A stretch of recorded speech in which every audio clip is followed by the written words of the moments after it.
This is the Transformers The Last Night Premier Edition Deluxe Class Bumblebee from Wave 3. This is the more accurate Deluxe Class Bumblebee figure to the movie Bumblebee that we've seen in The Last Night, as opposed to the first version, which was really just a repaint of the Age of Extinction Deluxe Class Bumblebee. Here is a quick look at the packaging. As you can see, the artwork is more accurate. You get a more accurate alt mode, and here's the rest of the assortment. Here the crosshairs is also an improvement. We'll get to that when we review crosshairs, but as it is, this is the latest Bumblebee. And as I said, the more accurate one. Comes with a set of instructions that are just horrible instructions. And for all of you thinking that this is probably just another whining video, I'm not. I am going to be very brutally honest with this figure because I have a lot of expectations and high hopes for this figure, and we'll see how it stacks up. But I'm going to be very honest with this figure. Okay, so useless set of instructions. There's a lot of little details of where to tab things in that are not in this instructions that I'm pretty sure the Takara Tomy version would address in their instructions. Anyway, just to refresh your memory, here is the Age of Extinction Bumblebee, which has been remolded or repainted into the Last Night Bumblebee, Wave 1, the Last Night Bumblebee, the more yellow color like this one. So just to give you an idea of how Bumblebee's changed. It keeps changing every single every single movie. Michael Bay just gives him a new look. So there. Okay. We get a brand new mold. It's definitely more accurate. The colors are there. The sculpt is as good as it gets. It's very nice. Well, it's very nice in the sense that it's more accurate to how he looked like in the movie. We'll talk about the good points first. We got fantastic articulation, which I'll talk about later. That you can get him in a lot of decent poses. The silhouette, it's okay.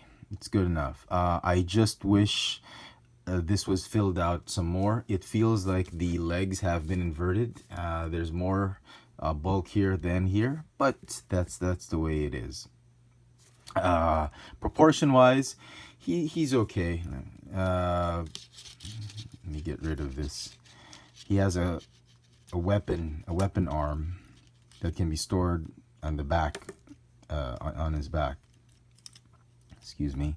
And if you notice, the waist is a little bit high, and the crotch piece is a little bit too low.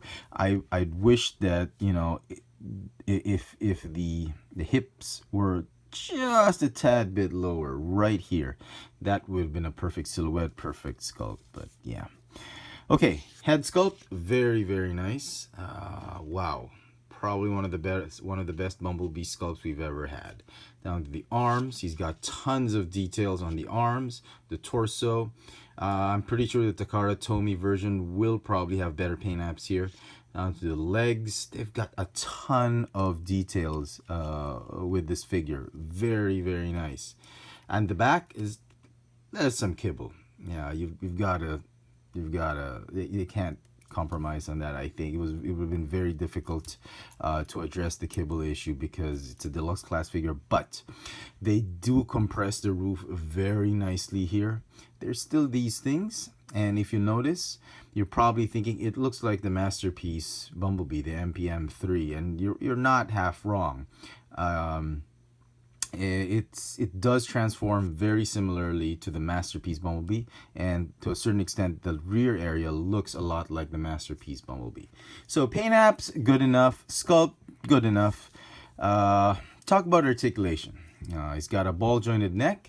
It's got a waist swivel. This is very nice. The waist swivel was not integral to transformation, but they did add that, so well done, Hasbro. He's got a ball jointed shoulder. He's got a ball hinge elbow, hinge wrist that go in and out because of transformation. He's got a ball jointed hip, thigh swivel, hinge knee, and some foot articulation, some hinge ankles. Okay, All right, so that's that. What about the mold? The mold seems okay, but it's very floppy and flimsy. As you've probably noticed, the legs, the feet just tend to just pop out very easily. They tab in okay, but when you're playing with it, they tend to just fall off, which is a very, very annoying. I don't know how to address that. Maybe some you can build it up with some nail polish, but it's not going to change the fact that, you know, it's not going to be permanent. You have to keep moving it in and out. So I don't think that nail polish trick is going to do it. The hips are very loose. The doors are very floppy, especially this one. This one loves to pop. This one just loves to pop off. I don't know why. This one is it's on a little bit tighter, but this one just loves to pop off. When you transform him, he just be careful with it. You don't break anything. Yeah, other than that, it's okay. But there's a lot of floppiness to him, which I don't appreciate.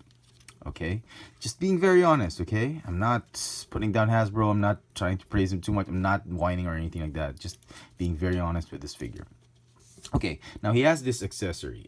It can store at the back, right here, because there is a peg right here, and you can only replace the left arm, and to do so is such a chore. I don't know if my copy was just so tight, but this is for 8 and up. Okay, an 8-year-old will probably have, I don't know if they'll have an easier time than me. Maybe they would, but I had such a difficult time removing. And it's not easy, okay, because there's really nothing to grip onto. This plastic is really going to dig in to your skin. You see that? And my skin, you know, I cook a lot, okay? And I've got calloused fingertips. And I'm thinking I don't want to break it, but there's no easy way to remove this joint. Okay, so that's that. Okay, and then to put this one on, I was surprised that Hasbro used this technique. This is going to be subject to a lot of wear and tear. It's going to be subject to a lot of breakage, and I kind of miss the attaching the that gimmick where you just attach the gun over the hand, or just flip the hand over, much like this one. But it's not accurate. This is the more accurate look, so I think Hasbro was going for that. So that's fine. Okay, so it's easy to put on, but as you try and rotate the hand, it tends to pop off, again with the flimsiness of the joint. So I thought this was a questionable thing to do, especially that this is still a kid's toy, and it's going to be very difficult over time to maintain that. And yeah, it looks very accurate. It's okay, lacks paint apps, but you get the molded forearm right there. I'm sure you can easily customize that, no big deal. And again, these, let's just leave them like that. And oh, you can't stand the figure without. So not bad, I like that. And then you can store the left forearm here, at the back of his hips, like that. So that's fine. Very cool sort of gimmick, but I don't think it's the best gimmick for it. I think the gun, this forearm replacement gimmick, I think over time will be detrimental to the figure. I mean, it will deteriorate the figure more, I think, and it's just a pain in it to do. I mean, okay. Why do you just stay on? Okay, so that's that. That's articulation. That's the gimmick. The paint apps is done. Silhouette, we figured out. So not too bad, but not too great either. Okay. I know I'm not making any sense, so I do apologize. But it's just, let's just transform this guy, okay? So to transform him, it is also a little bit of a pain to transform him. I did not have a good time transforming this guy. Did not enjoy the transformation at all. I would have rather transformed the Masterpiece Bumblebee, but okay. So first thing you want to do, yeah, let's just do this thing now, because it just keeps on flopping anyway. Okay, what you want to do is flip this part of the foot right here. And the instructions stop right there. They don't tell you what to do with the floppy feet. Okay, Okay, they just do that, and then for some reason at the end of the instructions the feet are just transformed. They forget to say that there are slots right there and right there, and that's for these tabs on the feet, and you're supposed to tab them in like that eventually, like that. They'll flop off, they'll pop off as you complete the transformation, but that's where they should go. The instructions don't say that. Okay, then this one, the instructions just tell you to fold them. They don't tell you that you need to tab them right there. So a lot of those little things that you have to figure out on your own. 1 or 2 is fine, but there's like 4 or 5 of those that you have to figure out. Okay, next step is you fold out the bumper right there, and then you tab them in. This is like the tab of doom. I mean, it's like once you tab it in, it stays. It is ridiculously hard to untab, and okay. But I had a difficult time doing it first time around. But again, as you can see, it will stay. Okay, whatever. Let's not do it again. Okay, so just make sure the hips are aligned like that. Okay, and then fold inward the shins. Okay, they don't tab in anywhere. They just stay there, and they sort of try to jockey for position on which one should be like in the middle. So whatever. Okay, so that's that. That's the lower half. So if you do that, if you've been able to do this part, you're good. Okay, next step, you want to do this much like the Masterpiece Bumblebee. I still have no idea why they kept that. They're pseudo joints and whatever. Okay, straighten the arms, and this is the best way I know how to transform this. It's like 3 steps in the instruction, but this is just, you do it this way and then this way. Fold the forearms towards you and then fold the fists up against you. So that's it. Once you get there, that's the basic position when he transforms. Okay, fold the chest pieces down, unfurl or unfold the roof part, windshield, roof, and rear glass. It's tabbed in right there, so just be very careful when you're going to remove it. Just tug on it, just push it back before you flip it out. Okay, make sure it's straight, so that it will fold and collapse flush on the back of Bumblebee. Okay, so that's that. All right, then what you want to do is you want to untab the ab piece, untab it from here, fold this whole front assembly right like that. I'm sorry I'm taking so much time to transform, because it is ridiculously complex to transform for a deluxe class figure than I expected. I actually expected this one to be easy to transform, but I think Hasbro is going back to their roots of Revenge of the Fallen difficulty transformation. Okay, so then the instructions just tell you to fold the arms this way.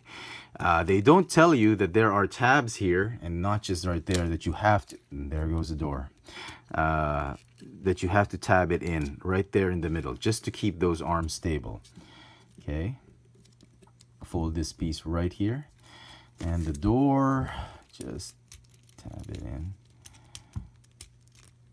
Okay, like that. We'll deal with that later. Okay, and then the instructions tell you to fold this hood piece over that front grille like that, but it doesn't tell you how exactly you do it. Just tell you just fold like that. What you want to do is you want to insert the wipers area underneath the bonnet like that before you tab this one in. That's the easiest way I know how to do it, because if you start tabbing this one in, this one is going to get stuck on top of the bonnet, and it's very difficult to push it down. So fold it underneath the bonnet first, then fold this one in front of the grill. Okay, now this is the trickiest bit, I think. What the instructions don't tell anything. They just tell you to just transform it like that, and it's supposed to magically just transform. What you want to do is, there's a small tab right there. You've got to put it under the spoiler. There are mini tabs right here that you want to put in those notches right there, and it can be a chore just to do it here. It's kind of crazy. I mean, it took me forever to figure it out. It tabs here, but it doesn't tab there. Okay, what you want to do is you just want to tab this rear windshield like that, and then you want to reach in for the feet here with your fingers, with your index fingers and your thumbs here. You want to just push on the roof right like that, and then just sort of shoot those tabs onto these leg pieces. I was able to do this in practice. I can't do it now. Okay, There you go. So it's a matter, it's like a game. You have to shoot it like that, and then once everything's square and they don't untab or they don't snap back out of position, then you did a good job. Okay, so that's the easiest way to do it. Don't just fight it and do it that way. You're never gonna get anywhere. Okay, next thing you want to do is you want to collapse. This is the last step.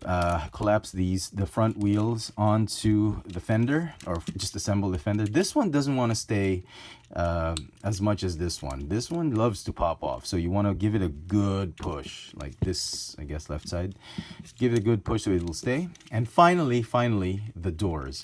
There's a tab right there that slides just behind this rear fender, and then there's a notch right here for that tab, which you tab in. Same thing here, that tab will go right there in that notch, and then this tab will go underneath that fender. So do the door first, then do the rear part of the window, or the rear part of the car. And it's not as flush as I want it to be, but again, it's good enough. And there you go. After a ridiculously amount of time transforming him, there is the Wave 3, or the more accurate Transformers 5 The Last Night Deluxe Class Bumblebee. He rolls okay. And again, the instructions don't say where to put this. That's precisely because there's no way to put it. I know what you're going to say. There is a gap right there in the driver's seat. There's a gap right there. I've tried it. It does not fit, at least on my figure. It does not fit. I run the risk of just cracking this part, or if you try and squeeze it in, it will not fold as flush as this one. There's really no way. I think that's where they intended to be, but they didn't really get to do it, so there's no way to store this. I wish there was a hole right here. I would have accepted this, so just to be able to store it, but nothing. Okay, and just for comparison, this is the running change. This is from Wave 2. This is the repacked Bumblebee, or the second batch of Wave 1 Bumblebee figures that has the all black roof and spoiler. So this is the running change, which I've already done a review of. And as you can see, very, very similar. But if you ask me, I think the Age of Extinction toy is still the more solid toy. It's not accurate, but it's more solid than this one. Okay, final thoughts. Let's bring out my turntable. Or turn whatever. Display, turn around. Anyway, whatever. Should you get it? I apologize for such a lengthy review, but I wanted to be very thorough.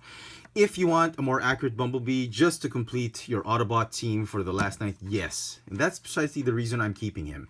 I'm not very pleased with it, completely 100% pleased with it, but I will keep it because it's very accurate to the movie, and it will complete my Autobot team of The Last Night shelf.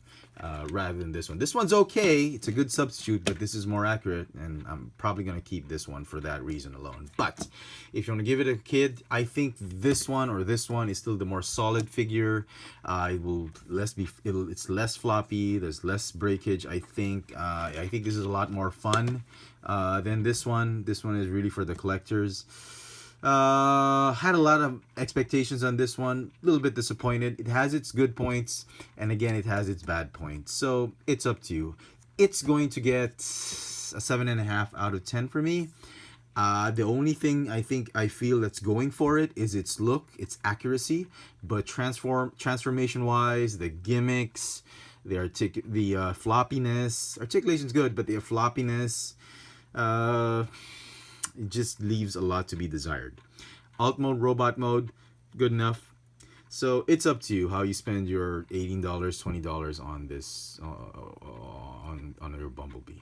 So there you go, folks. Hope you've enjoyed this little video review. This has been the Transformers The Last Night Premiere Edition, the Wave 3 Movie Accurate Deluxe Class Bumblebee. Thanks for watching.